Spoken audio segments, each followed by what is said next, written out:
నమస్కారం. ముందుగా అలివేలు 2010 విద్యా పరిమాణానికి స్వాగతం. ఈ రోజు మనం 9th క్లాస్ కాంపోజిట్ సాంస్క్రిట్ లో సమర్థః కః అనే పాఠ్యాంశంలోని 4-5 శ్లోకాల గురించి వివరించుకునే ప్రయత్నం చేద్దాం.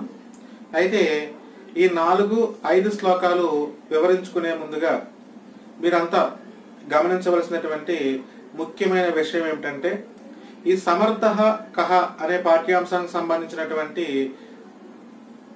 మిగిలినటువంటి 1, 2, 3 శ్లోకాలు గత కాలాంశంలో మనం చెప్పుకునే ప్రయత్నం చేసాం అనే విషయాన్ని ఒకసారి మీ దృష్టికి తీసుకొస్తూ ఇంక ఈరోజు సమర్థః కఃలో 4-5 శ్లోకాల గురించి వివరించుకునే ప్రయత్నం చేద్దాం. అయితే మరొకసారి సమర్థః కః. సమర్థః కః. కః అంటే ఎవరు? సమర్థః ఎవరు? సమర్థుడు డబ్బున్నవాడా? కీర్తి ప్రతిష్ఠ ఉన్నవాళ్ళ? బలం ఉన్నవాడా? అంటే ఎవరు సమర్థుడు? అంటే ఎవరు సమర్థులు? మానసికంగా శారీరకంగా కూడా బలంగా ఉన్నవాడు సమర్థుడు. అంటే సామర్థ్యము అంటే ఎలాంటి సామర్థ్యాలు? డబ్బు కాదు, హోదా కాదు, కీర్తి ప్రతిష్టలు కాదు, ఐశ్వర్యము కాదు, సంపదలు కాదు. ఇవేవి కూడా సామర్థ్యానికి సంబంధించినవి కావు. మరి ఒక మనిషికి సంబంధించినటువంటి సామర్థ్యములు ఏమిటి అంటే, గత కాలాంశంలో కొన్ని సామర్థ్యాలు చెప్పుకున్నాం. గత కాలాంశంలోకి వచ్చేసరికి మనం కొన్ని సామర్థ్యాలు చెప్పుకున్నాం. ఒక మనిషి ఏ విధంగా జీవించాలో చెప్పుకున్నాం. ఆ జీవన విధానం అనేటువంటిది కూడా ఒక మంచి ఉన్నతమైన జీవన విధానాన్ని ఏర్పరచుకోవాలని చెప్పుకున్నాం. అది కూడా ఒక మనిషికి సామర్థ్యం అని చెప్పుకున్నాం. సరే, ఇంక ఈ రోజు 4-5 శ్లోకాల ద్వారా కవి మనకి ఎలాంటి సామర్థ్యాన్ని తెలియజేసే ప్రయత్నం చేస్తున్నాడో చూద్దాం. 4వ శ్లోకం చూడండి. 4వ శ్లోకం చూసినట్లయితే, గుణీ గుణాం వేత్తి నవేత్తి నిర్గుణో. గుణీ గుణాం వేత్తి నవేత్తి నిర్గుణో. బలి బలం వేత్తి నవేత్తి దుర్బలః. బలి బలం వేత్తి నవేత్తి దుర్బలః. పీకో వసంతస్య గుణం నవాయాసో. పీకో వసంతస్య గుణం నవాయాసో. కరీచ సింహస్య బలం న మూషికః. కరీచ సింహస్య బలం న మూషికః. శ్లోకాన్ని మనం ఇంకొకసారి చూద్దాం. గుణి గుణాం వేత్తి నవేత్తి నిర్గుణో. బలి బలాం వేత్తి నవేత్తి దుర్బలం. పీకో వసంతస్య గుణం నవాయాసో. కరీచ సింహస్య బలం నమూషికః. ఇంకా ఈ శ్లోకాన్ని వివరించుకునే ప్రయత్నం చేస్తే, మొట్టమొదటగా గుణి గుణాం వేత్తి. గుణి గుణాం వేత్తి నవేత్తి నిర్గుణః అన్నారు. అంటే ఈ శ్లోకం ద్వారా కవి మనకి చెప్పాలనుకునే సామర్థ్యాలు ఏంటంటే, గుణి గుణాం వేత్తి ఒక గుణవంతుడు మాత్రమే, ఒక మంచి గుణవంతుడు మాత్రమే. గుణి అంటే మంచి గుణములు ఉన్నటువంటి వాడు మాత్రమే గుణి వేత్త. ఇతరుల్లో ఉన్నటువంటి గొప్ప గుణాలను గుర్తించగలుగుతాడు. నవేత్తి నిర్గుణః ఒక మంచి గుణాలు ఉన్నటువంటి వాడు మాత్రమే ఎదుటి వాళ్ళలో ఉన్నటువంటి ఒక మంచి గుణాలను వాడు గుర్తించగలుగుతాడు. మరి అది లేనివాడు నవేత్తి. వేత్తి అంటే గుర్తించటం, నవేత్తి అంటే గుర్తించలేకపోవటం, తెలుసుకోలేకపోవటం. నవేత్తి నిర్గుణః గుణవంతుడు కానివాడు ఎదుటి వాళ్ళలో ఉన్నటువంటి గొప్ప గొప్ప విషయాల్ని, వాళ్ళలో ఉన్నటువంటి ఒక మంచి విషయాల్ని తెలుసుకోలేడు. ఎందుకంటే మనకి ఒక చక్కటి ఉదాహరణ ఇచ్చినట్లయితే, మనం ఎప్పుడు కూడా ఇతరుల కోసం ఏం మాట్లాడుకుంటూ ఉంటామంటే, ఎదుటి వాళ్ళ మనం బలహీనతల గురించి ఎక్కువ మాట్లాడుకుంటాం. వాడు మంచివాడు కాదంటాం, వాళ్ళు ఏదో చిన్న లోపం ఉందంటాం. ఎప్పుడు మనం ఎదుటి వాళ్ళ బలహీనతల గురించి మాట్లాడతాం. ఎదుటి వాళ్ళ గురించి బలహీనత గురించి ఎవరు మాట్లాడతారంటే గుణవంతుడు కానివాడు మాట్లాడతాడని చెప్తున్నాడు కవి ఇక్కడ.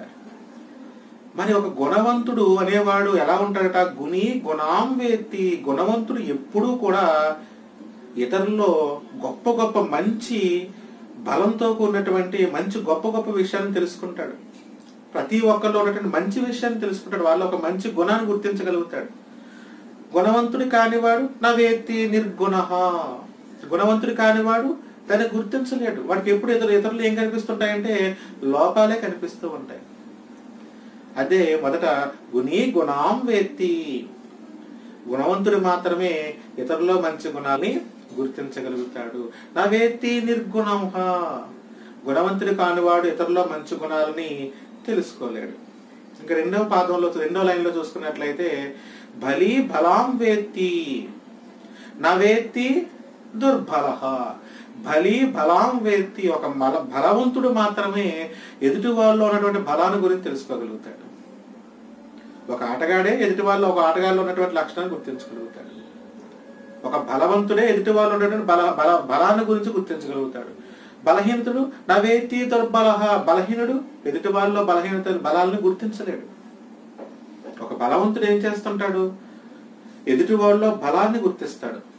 అంటే బలాన్ని గుర్తించడం అంటే వీడికి తెలివితేటలు ఉన్నాయనుకోండి, అవతల వాడితో యుద్ధం చేసేటప్పుడు కానీ పోటీ పడేటప్పుడు కానీ వాడి బలం ఏంటి, వాడి బలహీనతలు ఏంటి, వాడి బలం ఏంటి, బలహీనతలు ఏంటి అనేటువంటి దాంతో వెళ్తాడు. మరి బలం లేనివాడు మూర్ఖంగా వెళ్ళిపోతాడు. అంతే, గుర్తించలేడు. అవతల వాడి దగ్గర బలం ఉందని గుర్తించలేడు. అవతల వాడి దగ్గర పలానా సామర్థ్యం ఉందని గుర్తించగా మూర్ఖంగా వెళ్ళిపోయి వాడి వల్ల చిక్కుపోతాడు. కాబట్టి బలి బలాం వేత్తి. బలవంతుడు ఎప్పుడు కూడా బలి బలాం వేత్తి. బలవంతుడు ఎప్పుడు కూడా ఇతరుల్లో ఉన్నటువంటి బలాన్ని గుర్తించగలుగుతాడు. నా వేత్తి దుర్బల. బలవంతుడు కానివాడు గుర్తించలేడు. ఇక మూడో లైన్ చూసినట్లయితే ఏమంటున్నారండి? మూడో పాదం చూసినట్లయితే పీకో వసంతస్య గుణం నవాయాస. పీకో అనే పదానికి అర్థం ఏంటంటే సంస్కృతంలో కోకిల అని అర్థం. పీకో అనే పదానికి అర్థం ఏంటండి? కోకిల. పీకో వసంతస్య గుణం.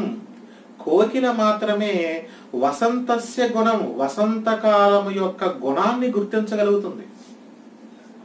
వసంతకాలం యొక్క ప్రత్యేకతను గుర్తించగలుగుతుంది. వసంతకాలం యొక్క ఆ ప్రత్యేకతను తను అనుభవించగలుగుతుంది. నవాయాసు. కాకి గుర్తించగలదా?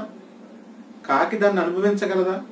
కాకి వసంతకాలాన్ని గుర్తించలేదు, ఆ వసంతకాలాన్ని తాను అనుభవించను లేదు. అంటే వసంతకాలం అంటే మనకి ఋతువుల్లో వసంత ఋతువు అనేటువంటిది ఒక ఋతువు. మనకున్నటువంటి ఋతువుల్లో ఒక వసంత ఋతువు అనేటువంటిది కూడా ఒకటి. చెట్లు చిగుర్చడం, పువ్వులు పూయటం, పళ్ళు కాయటం, ఇట్లాంటివన్నీ కూడా మనకి వసంతకాలంలో జరుగుతూ ఉంటాయి. వసంతకాలం అంతా ప్రకృతి చాలా సస్యశ్యామలంగా కనిపిస్తుంది, చాలా అందంగా శోభాయమానంగా కనిపిస్తుంది. ఆ వసంతకాలాన్ని కోకిల గుర్తిస్తుందట. ముందుగా మీకు వసంతకాలంలో కోకిళ్ళు ఉదయాన్నే కూస్తూ ఉంటాయి, చక్కగా సాయంకాలం కూస్తూ ఉంటాయి. అంటే పరవశించి అది తన యొక్క గానంతో ఏం చేస్తుంది? చక్కగా పాటలు పాడుతూ ఉంటుంది, పరవశిస్తుంది. కోకిల కోతలు కూస్తూ ఉంటాయి. వేసవ కాలంలోనూ వర్షాకాలంలోనూ అవి కూయవు.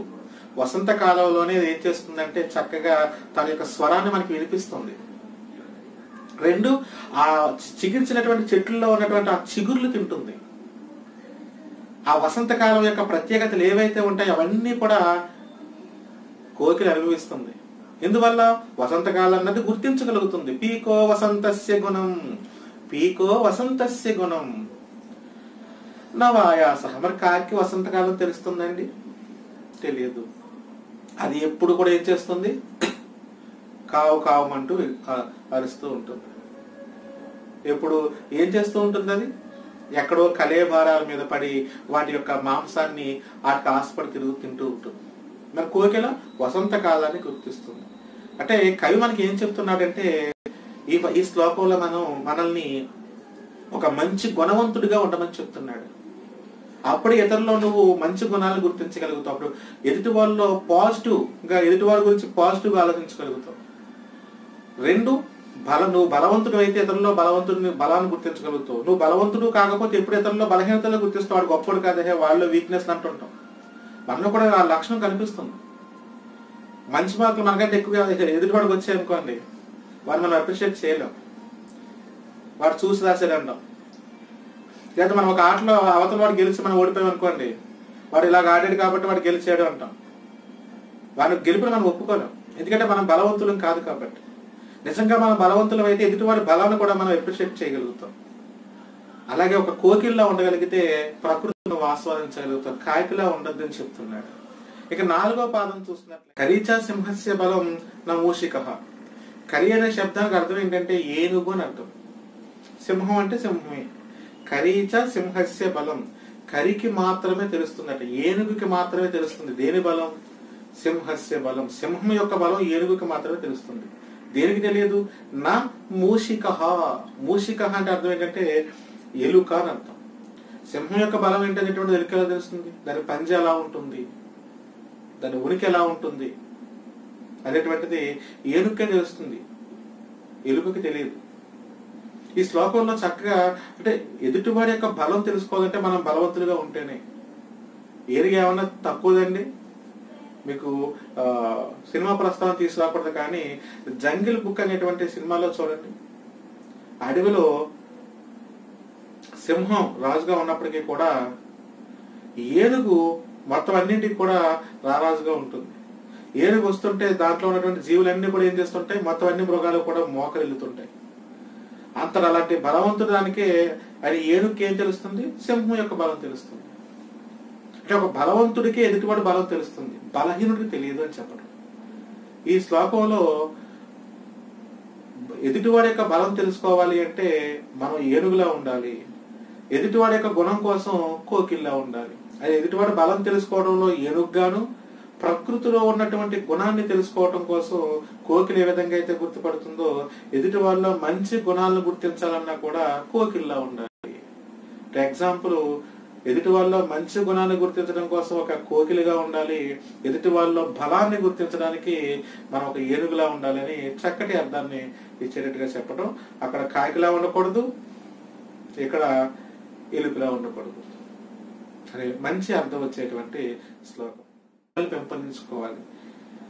విలాసవంతమైనటువంటి సామర్థ్యాలు కాదు, విలువలతో కూడినటువంటి సామర్థ్యాల్ని పెంచుకోవాలి. కాబట్టి కవి యొక్క ఉద్దేశం ఏంటంటే చదువు ఎప్పుడూ కూడా విలాసవంతమైనటువంటి ఒక వస్తువుగా ఉండకూడదు, విలువలతో కూడినటువంటి వస్తువుగా ఉండాలని కవి యొక్క భావం. విద్య యొక్క పరమార్థం కూడా అంతే. కాబట్టి ఇది 4వ శ్లోకం. ఈ 4వ శ్లోకం మరొకసారి అండి. ఏమిటి? గుణీ గుణాం వేత్తి నవేత్తి నిర్గుణః, బలి బలం వేత్తి నవేత్తి దుర్బలః, పీకో వసంతస్య గుణం నవాయాసః, కరీచా సింహస్య బలం న మూషికః. ఇంకా తదుపరి 5వ శ్లోకంలోకి వెళ్దాం. ఈ శ్లోకం అందరికీ అర్థమైంది అనుకుంటున్నాను. కాబట్టి 5వ శ్లోకంలోకి వెళ్ళి 5వ శ్లోకం యొక్క అర్థం కూడా చెప్పుకునే ప్రయత్నం చేద్దాం. మరొకసారి 5వ శ్లోకం చూసినట్లయితే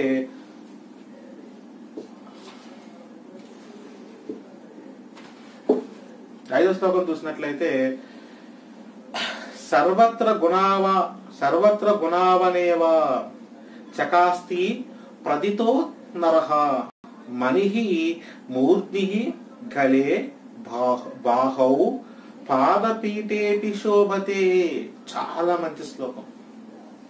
మరొకసారి, సర్వత్ర గుణావనేవ, సర్వత్ర గుణావాన్ ఏవ, సర్వత్ర గుణావాన్ ఏవ చకాస్తి ప్రదితో నరః, మనిః మూర్ధ్నిః గలే బాహౌ పాదపీఠేపి శోభతే. మరొకసారి చూద్దాం. సర్వత్ర గుణావాన్ ఏవ చకాస్తి ప్రదితో నరః, మనిః మూర్ధ్నిః గలౌ బాహౌ పాదపీఠేపి శోభతే. మరి ఈ శ్లోకం యొక్క అర్థం ఏంటంటే సర్వత్ర గుణావాన్ ఏవ చకాస్తి ప్రదితో నరహ. నరహ అంటే అర్థం ఏంటంటే నరుడు, గుణవంతుడైనటువంటి నరుడు, గుణావాన్ ఏవ ఒక మంచి గుణములు కలిగి ఉన్నటువంటి నరుడు సర్వత్ర చకాస్తి. సర్వత్ర అంటే అన్ని చోట్ల కూడా వాడు కీర్తింపబడతాడు. ఎక్కడో చోట ఉంటేనే వాడికి కీర్తి వస్తుంది అనుకోకూడదు. ఎక్కడో ఒక చోట ఉంటేనే సర్వత్ర గుణావాన్ ఏవహ, మంచి గుణములు కలిగి ఉన్నప్పుడు అలాంటి వాడు, అలాంటి గుణవంతుడు సర్వత్ర అన్ని చోట్ల కూడా చకాస్త ప్రదితో నరహ. చకాస్తి అంటే ప్రకాశిస్తాడు. వాడు అడవిలో ఉన్నా కూడా వాడు గుర్తింపు వాడికి ఉంటుంది. అందరూ వాడి దగ్గరికి వెళ్తారు, అక్కడ ఉన్నా కూడా కీర్తింపబడతాడు. ఎక్కడో ఒక చోట ఉంటేనే కాదు, లేకపోతే నేను పలానా కుర్చీలో కూర్చుంటేనే, లేదా పలానా చోట ఎప్పుడు రాదు. ఒక చోట గుణవంతుడికి మంచి గుణాలు కలిగిన వాడు ఎప్పుడు కూడా ఒక చోటే ప్రకాశింపబడ్డు. సర్వత్ర చకస్తి, సర్వత్ర అన్ని చోట్ల కూడా, సర్వత్ర గుణావాన్ యావహ అన్ని చోట్ల కూడా గుణవంతుడు ఏం చేస్తుంటాడండి? చక్కగా చెప్పుకొచ్చారు, చకాస్తి ప్రదితో నరహ, ప్రకాశింపబడతాడు నరుడు అనేవాడు. దానికి ఎగ్జాంపుల్ ఏం చెప్పుకొస్తున్నారంటే కవి ఎంత గొప్పగా చెప్తాం. మనిహి, మణి అంటే ఒక విలువైనటువంటి ఒక మణిని తీసుకోండి, ఒక వజ్రం లాంటిది తీసుకోండి, ఒక వజ్రం తీసుకుందాం. మూర్ధ్నిహి, మూర్ధ్నిహి అంటే తల మీద, తలని అర్థం అన్నమాట. తల మీద ధరించామనుకోండి అది ప్రకాశిస్తుంది. అట్లా కాదు. గలవు, గలవ్ అంటే కంఠంలో కంఠం నందులు ధరించామనుకోండి. కంఠం నందులు ధరించడం అంటే ఒక హారంగా ధరించడం. దాని ప్రకాశం దానికి ఉంటుంది, దాని విలువ దానికి ఉంటుంది. బాహౌ అట్లా కాకుండా బాహౌ, బాహు అంటే చేతులు, భుజాలని అర్థం. ఇక్కడ చేతులను కూడా అనుకోవచ్చు. చేతులను ధరించామనుకోండి, చేతితో పట్టుకున్నాం, దాని విలువ దానికి ఉంటుందా ఉండదా? ఉంటుంది.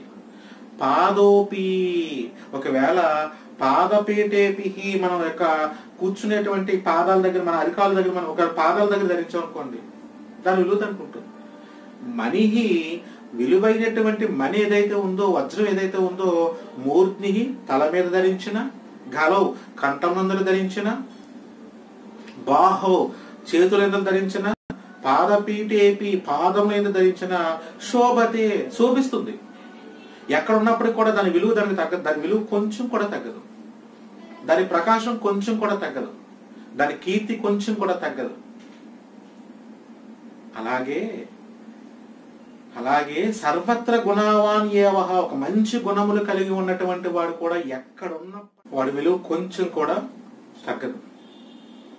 ఎందుకంటే మంచి గుణములు ఉన్నటువంటి వాడు వజ్రంతో, ఆ మణితో సమానం ఉన్నటువంటి వాడు. వాడు ఎక్కడున్నా సరే వాడు పూజింపబడతాడు, గౌరవింపబడతాడు. వాడు ఎలాంటి మంచి గుణములు, ఎక్కడ మంచి గుణములు అంటే అర్థం ఏంటంటే డబ్బులు కాదండి, సంపదలు కాదు, ఐశ్వర్యం కాదు, విలాసవంతమైన జీవితం కాదు. ఎలాంటి గుణములు? సమర్థ కహాలో కవి చెప్పినటువంటి ఒక్కొక్క శ్లోకంలో చెప్పినటువంటి ఒక్కొక్క విలువ, అన్ని గొప్ప విలువలు ఉన్నటువంటి వ్యక్తులే. స్వామి వివేకానంద తీసుకోండి, సర్వత్రా ప్రపంచం అంతా కూడా ఆయన పూజింపబడ్డాడు, ప్రపంచం అంతా ఆయన కీర్తింపబడ్డాడు. ఎక్కడికి వెళ్ళినా సరే, ఎక్కడికి వెళ్ళినా సరే. ఎందువల్ల? ఆయన దగ్గర ఉన్నటువంటి సామర్థ్యములు అలాంటివి. మరి ఆయన సామర్థ్యములు ఏంటి? ఐశ్వర్యం అంటే డబ్బులా? కాదు. జ్ఞానము, విజ్ఞానము, విలువలు, ఇట్లాంటివన్నీ కూడా ఉన్నాయి. కాబట్టి మనం కూడా విద్యా దశలో ఇలాంటి విలువలు మనం పెంపొందింప చేసుకున్నట్లయితే రేపటి భవిష్యత్తులో మనం సమాజ అభివృద్ధికి, కుటుంబ శ్రేయస్సుకి ఉపయోగపడేటువంటి విధంగా తయారవుతాం. తద్వారా మన కుటుంబంలో తల్లిదండ్రులు, మన స్నేహితులు, సమాజం అందరూ కూడా మనం చూసి మెచ్చుకుంటారు.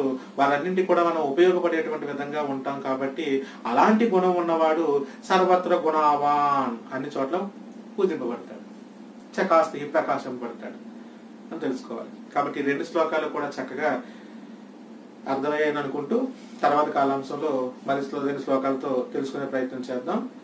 అంతవరకు ఈ రెండు శ్లోకాలని కంఠస్థం చేసే ప్రయత్నం చేయండి. మరి ఇంకా సెలవు. Thank you so much.